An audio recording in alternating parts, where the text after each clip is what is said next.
This week on the podcast, Carrie and I are talking about all the great news coming out of Walt Disney World. We've got some magic hours coming at night, dining plans coming back. It's all great news to hear. Maybe it's time to start planning the perfect vacation.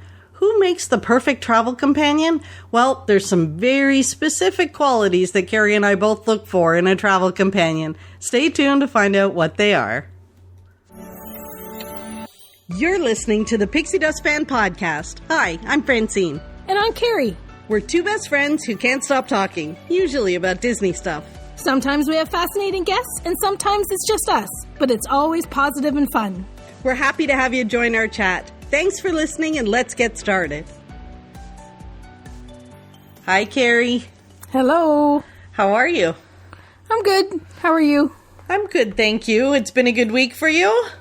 Not too bad. It's been just kind of a regular week. It's been busy. Like when we started talking a little bit ago, I realized I hadn't really talked to you in a few days, which is weird. And then I was like, "Well, where are you going? What have you been doing? Like, how have I not talked to you?" I don't know. I guess we were just. It was just one of those weeks. Things on the go. Yeah, so we haven't really chatted, and then we had a topic. We changed topics. Because we were like, wait a minute. We had a couple. So we have a list. So for people that know, we have a list of topics that we want to cover. And we go to that list every once in a while and say, okay, so maybe it's time to do this one. But then we were talking about planning trips and all sorts of stuff. Anyway, we've got news to talk about. And we wanted to talk about the perfect travel companion, which kind of came up because we were talking about travel. So anyway, but first, the news. We haven't even talked about the news. Nope. You and I have not shared our thoughts on any of the news that has been released recently, right? So, correct. So what do you got? Well, so there were hints that the dining plan is coming back. Hints, yeah, that's exactly it. Disney is they don't give us like details before they're ready. They really don't. Like, they're really good at keeping things sort of mysterious, I guess. But they did, so they made a statement saying that they were coming back, but that's it. We don't know nothing else. Details, more details later to come. And that's even, maybe they're changing a little bit, because at least, that's, even the fact that they acknowledge that it is coming back is more than we usually get. Usually we just find out that they're back today. Yeah. Usually it's like you wake up in the morning and there's some kind of news, breaking news somewhere that something's come back. So for them to even hint, well, not even hint, they said they're coming back. We just details later. Well, and it's funny that they, in the notification about the dining, they made joke of the noodle Noodlegate? Noodlegate, the noodles, the Ohana noodle debacle that happened. Yes. So that was interesting that they actually, made jest of that, because that's usually not their style either. Even to acknowledge the frenzy that was created from the noodles. So, yeah, they said the dining plan will come back and there'll be, and the wonderful restaurants are reopening. With the noodles at Ohana. So, and there will be noodles. Yeah, and we've talked about it before. It'll be interesting to see when it comes back, whether it's a dining plan that I will want to get or not, because I go back and forth on the dining plan. For me, whether there'll be changes or what it'll look like, I kind of think they have an opportunity to adjust things. So I can't see it coming back exactly the same, but right, we'll see. We'll see. So we won't know until they tell us, because there'll be no. Yep. Yeah, until they announce it, there really isn't. And I know there's sites out there that pick up on rumors and this, that, and the next thing, but I don't even think there's rumors out there about what the dining plan's going to look like. They're really keeping this one under wraps, and it's good. I can't wait. Maybe it'll come back exactly the same, but I don't know. It's been a while. I think you're right. I think it's a great opportunity for them to update it and change it. Yeah. So that one's fun. Now, what about this early morning, late magic stuff that was announced? Well, I think the early magic time, whatever, early magic morning is a good thing because it's every park every morning for 30 minutes as long as you're staying on property, right? So it just gives you that little bit of extra that you need because really to get ahead of everyone. You just need to get into the park and get to that first attraction. Right. That's it. And that's what that 30 minutes will give you. It'll give you that little bit of extra time to get where you need to be to get that first attraction rolling, right? Because so if you're staying at a Disney resort, you get 30 minutes in the morning, early entry, before anybody that's not staying at a Disney resort, essentially. Right. And you have to have a park pass reservation so whatever day you've planned, you can just start it a half an hour early. Right, which means you could, so if you were going to Hollywood Studios and you wanted to go to Toy Story Midway Mania first thing, you would get in half an hour before somebody not staying on property and could go and get to Toy Story Mania before them. Yep. So it's kind of like an advanced rope drop for people staying on property. Yeah, and before it was the same thing with the early magic morning, but you had an hour. And it was only select parks on certain days, and so there was a little more. And I found even with those towards the end, because there was so many, early breakfast mornings at certain parks, that there wasn't as many early magic hours and extra magic hours as there had used to be. Or they were in, they just seemed to be in parks that, they seem to have a lot of early mornings in places where you didn't really necessarily need it, or maybe not need it, but it wasn't like it used to be. It seemed to be the schedule was a little different, and there was not as many, because you really want to get into Magic Kingdom early, and you want to stay late at Magic Kingdom, and there didn't seem to be too many of those on the calendar on the docket. Yeah. Now, okay, so that's the extra mornings, the magic mornings or whatever. Now they've introduced late magic. So, at the end of the day, magic hours. But we don't really have much details. No details. They're just, again, they're giving us a little bit of a snippet, which is grateful for the little snippet. But they said that it was going to be deluxe resorts and deluxe villa resort guests only. So, that's interesting. Yes. So, it's like they're adding some extra perk to staying deluxe and deluxe villa. And it's on a schedule. So, it might be more like the old schedule where maybe it's just a couple times a week. Right. Where the old sort of extra magic hours used to be maybe one night in the Magic Kingdom, one night in Epcot, and it was like an extra hour or something for resort guests. So this would only be for those staying at the deluxe, which means that that drastically reduces the number of people that could take advantage of it.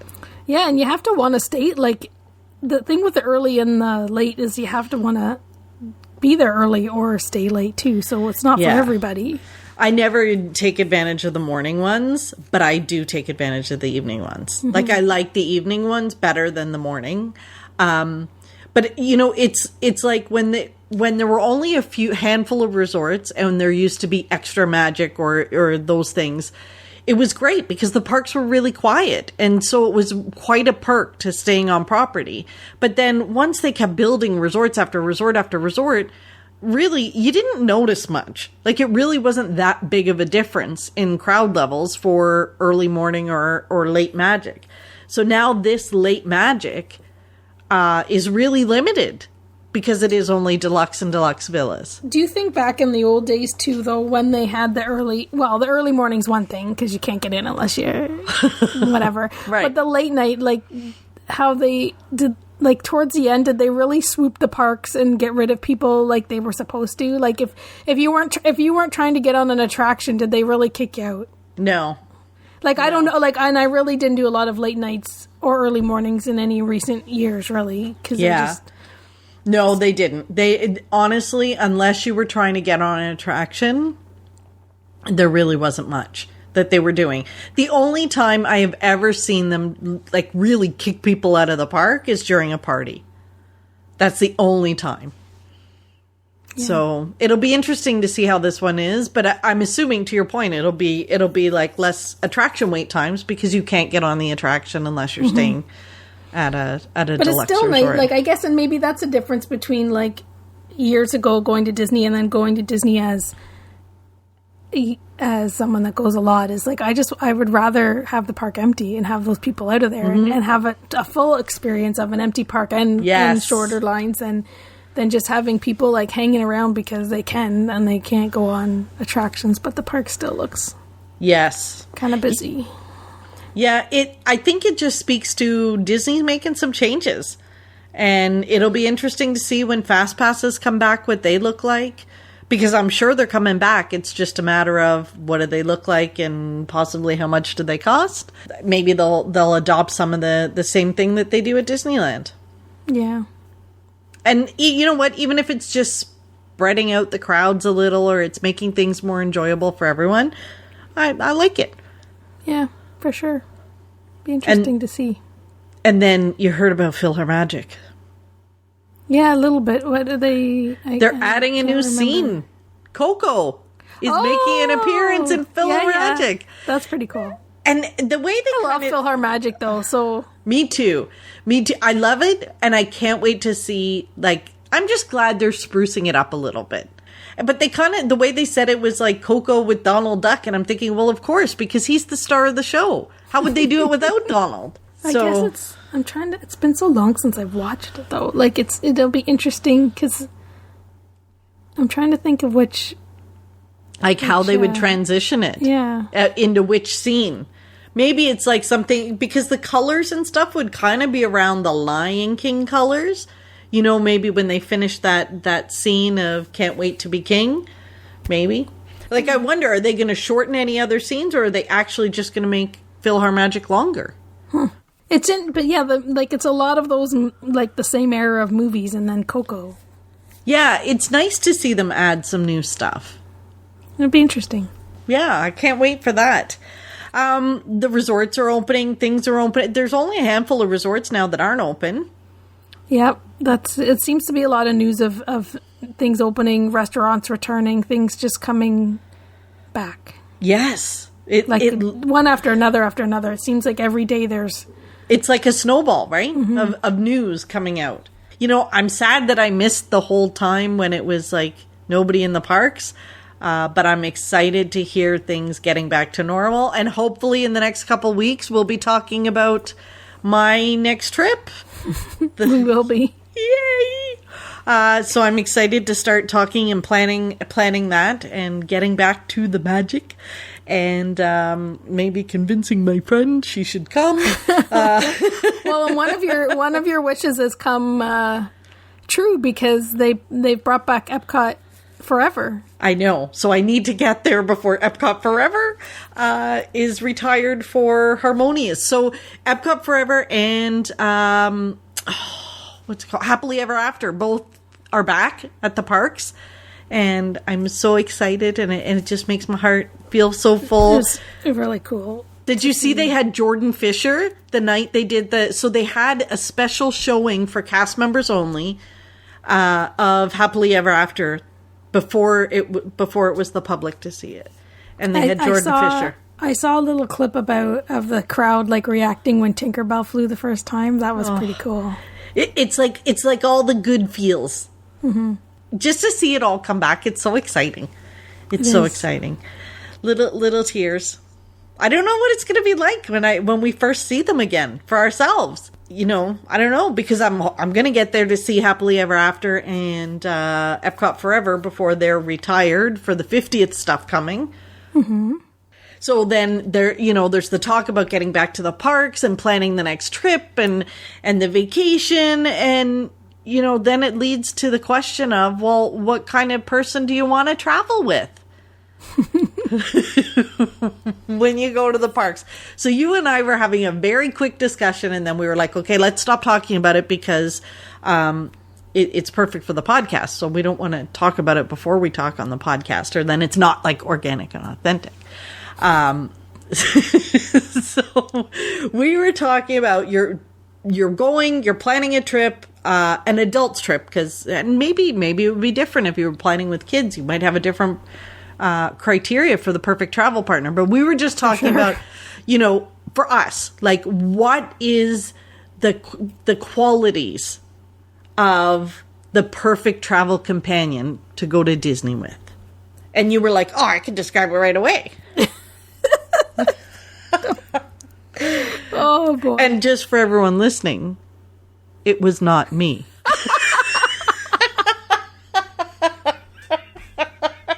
We're not naming names, are we?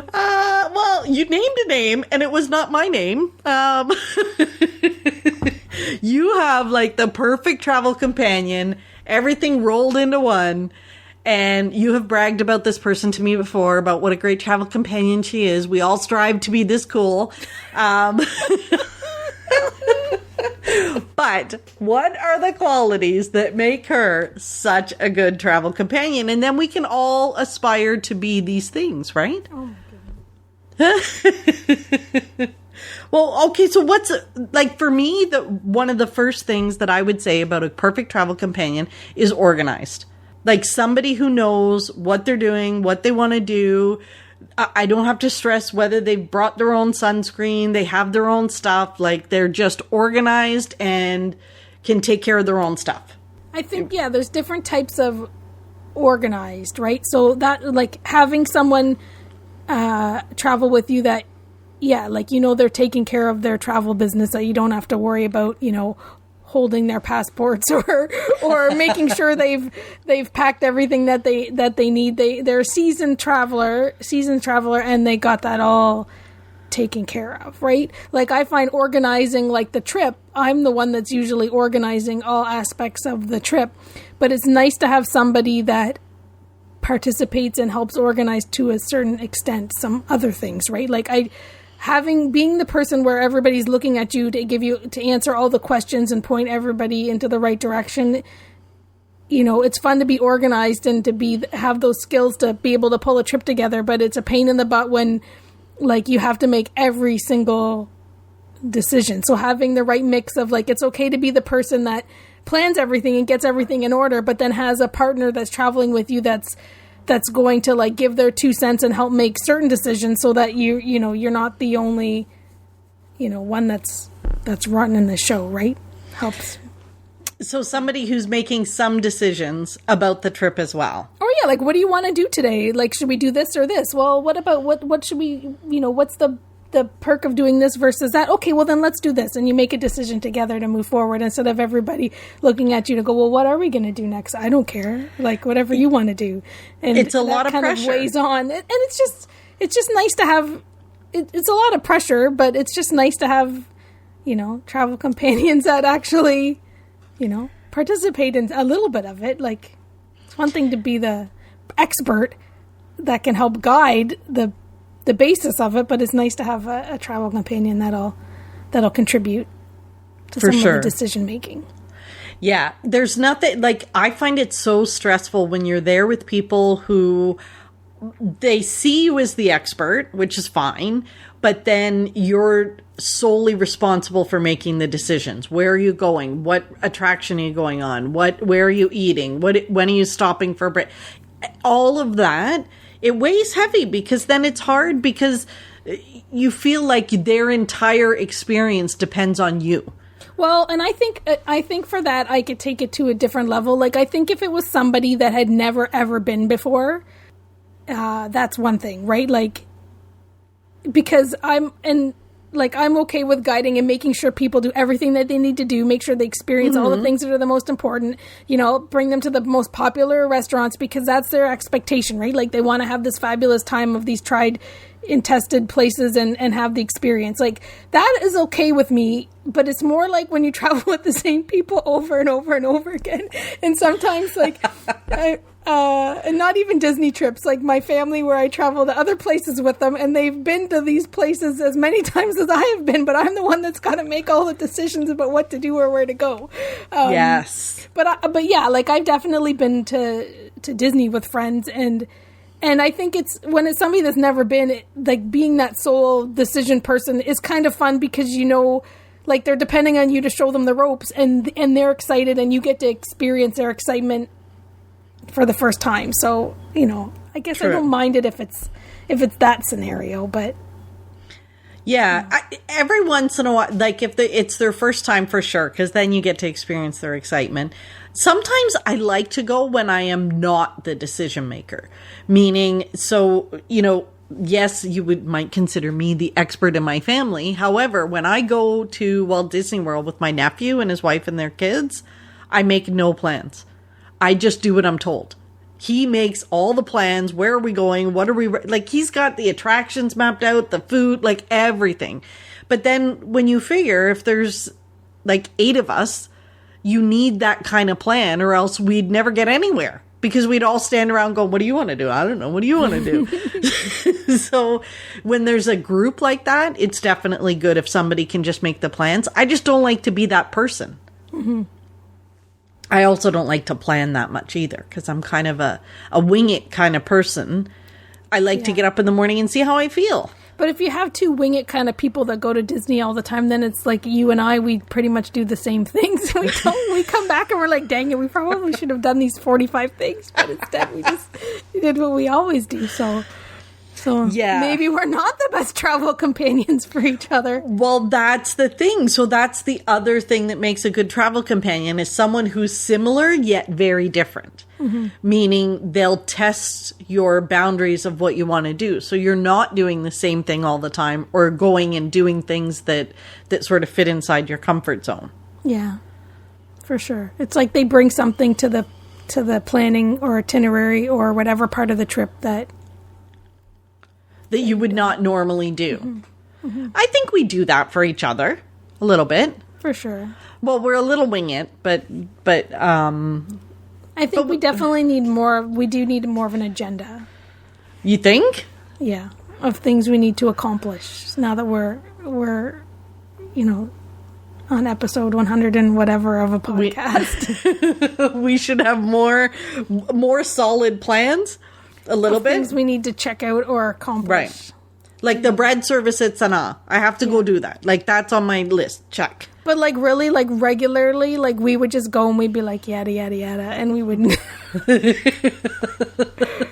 do you want to do? I don't know. What do you want to do? What do you want to do? I don't know. Want to get a Dole Whip? Okay. Yeah, let's do it. That is literally how we do Disney together. Yeah. Although you did have an agenda item that you wanted for our next trip in the parks together. You did mention that we were going to do the Swiss Family Treehouse, and you wanted to videotape it and record it, so of us climbing the stairs to get to the top. So it cannot be when it's 120 degrees. It might be our last climb. Maybe our last park visit. It might be climbing all those stairs. So we'll see how that one goes. Okay, so what else makes your perfect travel companion, Carrie? I can't remember what else I said before. Well, we said they had to be flexible, patient. Patient is mine. Patient is mine. You said flexible. I don't remember saying you that. said flexible. I said patient. Because for me, I can't stand being there with somebody who is getting frustrated at the lines or the waits or the crowds or whatever. Like, it just, because it bugs me. Like, you have to expect there's going to be a crowd. You have to expect there's going to be a wait. You have to expect that's going to happen. Yeah. I guess that's a good one. I think having somebody that is, I guess it kind of goes with yours, is someone that is ready to have some fun and that is willing to roll with the punches a little bit and just is ready for whatever, like a little bit of excitement, a little bit of fun. Like, it's to have your trip planned, but then to be like, oh, well, let's do this for the day, and but like, what can we do? Oh, we can do this, but we can do this too, and we can do this, and then the day turns into something because the person was ready to just kind of go with the flow, and whatever we end up doing, we'll have fun. But help piece together this like thing that just kind of happened that you didn't know that's maybe the way your day was going to be. So, a little ready for an adventure and excitement and game for it, right? Like, because, you got to go off the schedule a little bit if you decide that maybe you're going to drive to the beach and maybe hit up a Legoland on the way. Something like that. So this brings me to, it sounds like you've had a day like that, Carrie. Well, we planned something together and it was just a lot of fun. And This was in California. Yeah, there's so many fun things you can do in California if you put your noggin together. And so that was one of the things. So you were talking about how you go to California with someone to go to Disneyland, and then you actually take them to see California. You have to do your due diligence. Like bringing someone to go to California, and then you're like, yeah, but we're going to spend like a whole week at Disneyland and we're not going to leave. Yeah, I'm okay with that. You have to. That's exactly why, and like California, that's exactly so why I'm not your perfect travel companion. There's so much to do and explore in California. Like, you need somebody that wants to go and just, pick something off the list of all the hundreds and hundreds of things you can do, and be ready to like go in the traffic and deal with the craziness of California, but still have a great day. So you did that, and you went to the Legoland or whatever it's called. There's just so many things, like going to Hollywood Boulevard, taking the train, or doing something. There's so many things to do in California. So many beaches, so many tourist attractions, so many nature things to see and do. So, but you might not know what you want to do until you're kind of there, or you've gauged what you're how you're feeling about going on. So that's the thing. It's definitely not about planning it in advance. It's about being flexible enough to change, saying, this is not what I feel like doing today. Let's try something different, and having some kind of fun adventure that wasn't necessarily on the docket to do. Mm-hmm. Mm-hmm. Yeah. Because, you want to see what you feel like when you get there, and what, See, it's more of a wing it thing. Mm-hmm. That's a bit of a wing it thing. Now, does your perfect travel companion have to like the same kind of foods as you, or really stretch your ideas in a different way for food and that kind of stuff? I think it's just having someone that, like, if one was adventurous in food and one wasn't, that you kind of come to the middle ground where you don't have to eat, like, chicken hot dogs all week long. You were going to say chicken fingers and fries, no, and you were like, no, I better not.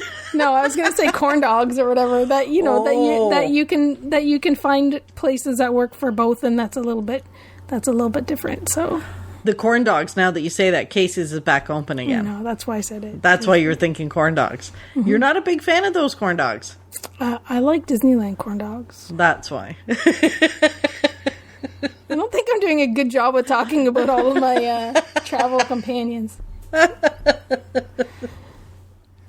You've got a whole roster of travel that's the companions. Thing. I do. That's the thing. So for people listening, like, you have a lot of people that you travel with, and that you've traveled with multiple times. It's not like, these are people you've traveled once with. You have a roster of people that you travel with and have done so multiple times.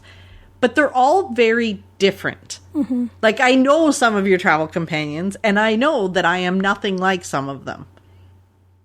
And yet, maybe that's what makes you the perfect travel companion, is that you are able to adapt to whoever you're with.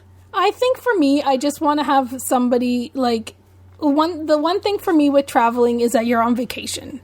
So, like, bare bones, let's dial it all right back, is that you're on vacation, you're somewhere wonderful, you're not working, you leave all of your troubles behind, and you're on vacation. So, there's no reason to bicker or argue or worry about too much, right? Like, so it's just making sure you've got this trip that's working for everybody, right? Like, again, bringing your friend to Disneyland, but then not letting them leave Disneyland for 5 days is not a good way to plan a trip for a friend. If you want to, for a non-Disney friend, if you really want to give them a wonderful experience, right? So right. I think it's just making sure that you've got a trip that works for everybody, where there's a little bit of give and take, whether it's, again, you don't like eating corn dogs all week, but you're not, your friend loves corn dogs, so you're making sure that, you get enough corn dogs for her and you're getting enough stuff for yourself. That everybody is open-minded and flexible and ready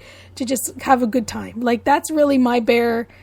And I just am chill and just go with the flow. But I think, travel with people that are like that. Like, I don't know that I would travel with people that I probably wouldn't want to travel. I probably wouldn't invite myself on trips if I felt that it wasn't like the way that I am. I don't know. So it's pretty easy.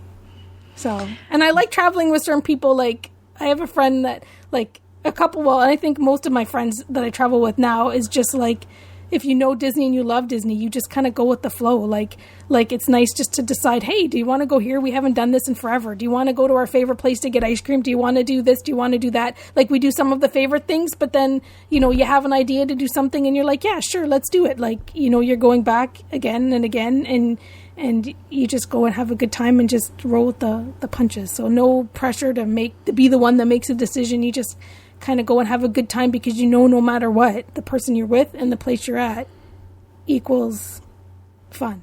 So that's an excellent description.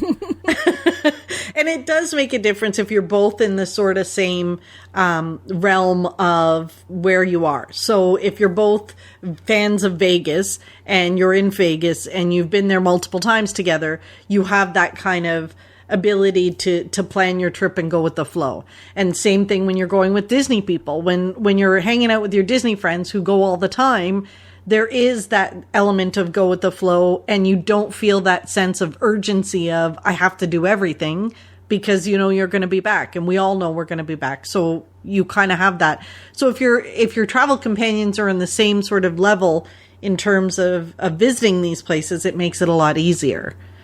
And now, I think even with the Disney people, you could, like what we've learned with Angela last week, like if we spent a day at Epcot with someone that you're going to have fun with, you're going to get along with, you're going to have a great day.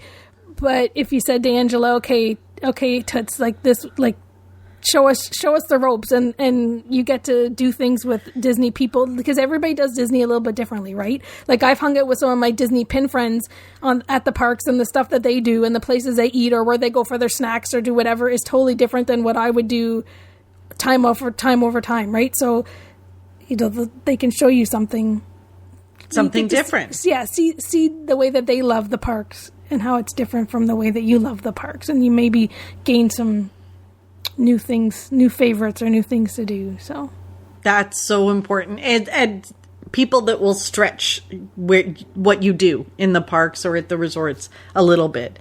Now, you said something when we were talking earlier, when you were describing your perfect travel companion, that for everyone listening is not me. Stop it. You said the word curious. Yeah.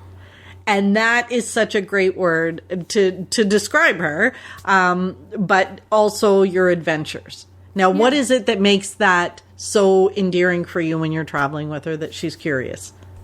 I don't know. I think having someone that's curious and helps make the trip more exciting. Like, it will help you do something that maybe you wouldn't have done, and kind of enhances the experience.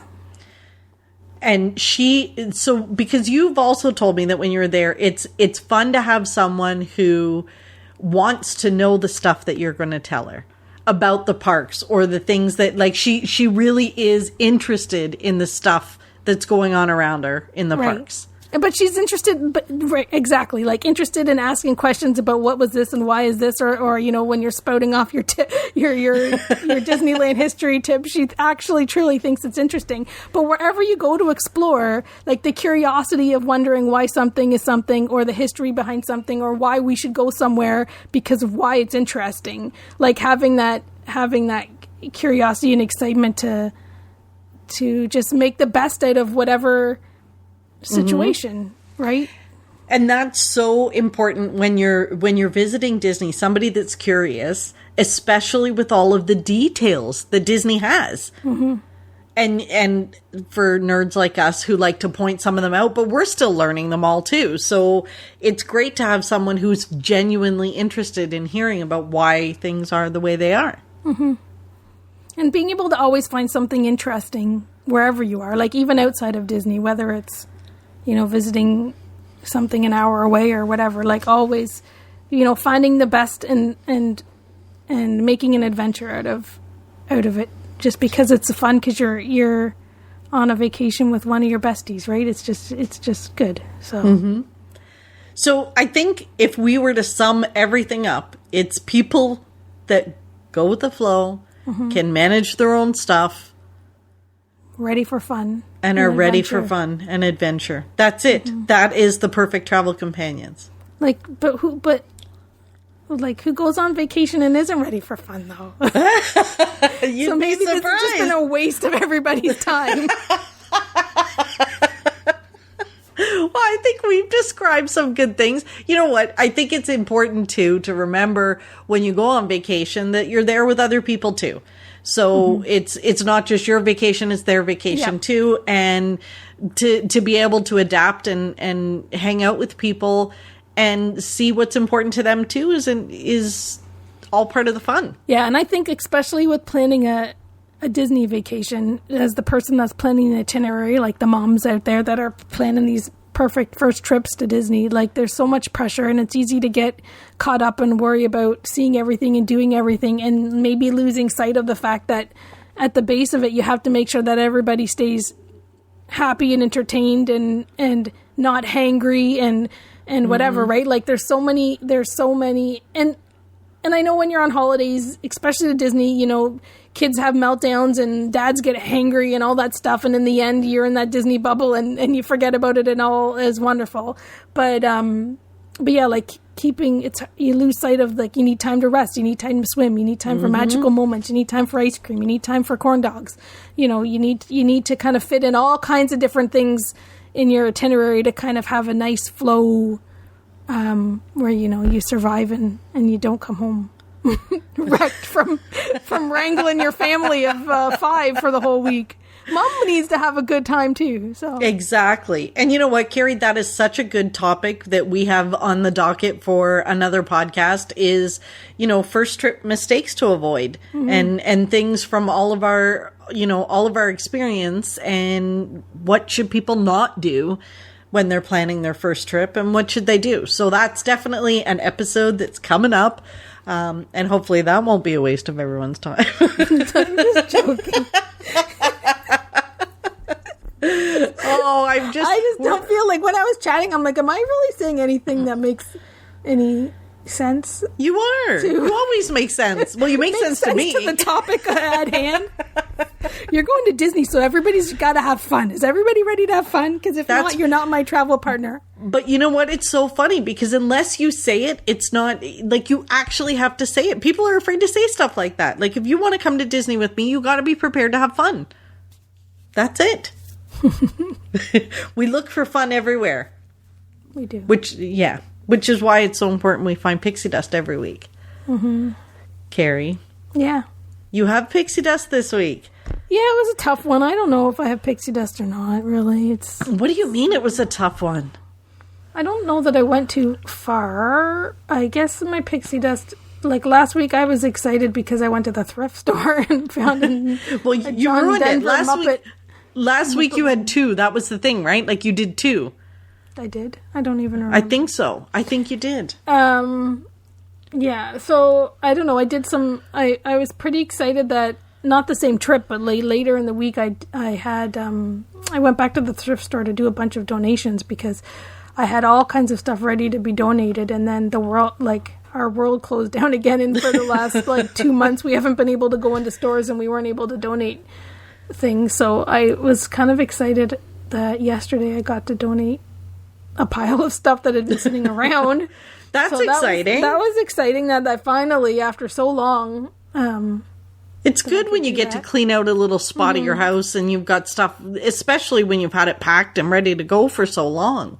But we've had I don't know that I've done anything else that's too exciting. It's been raining cats and dogs, and my cats can't go outside, so no funny stories about no tents for them this week. No funny cat stories or yeah.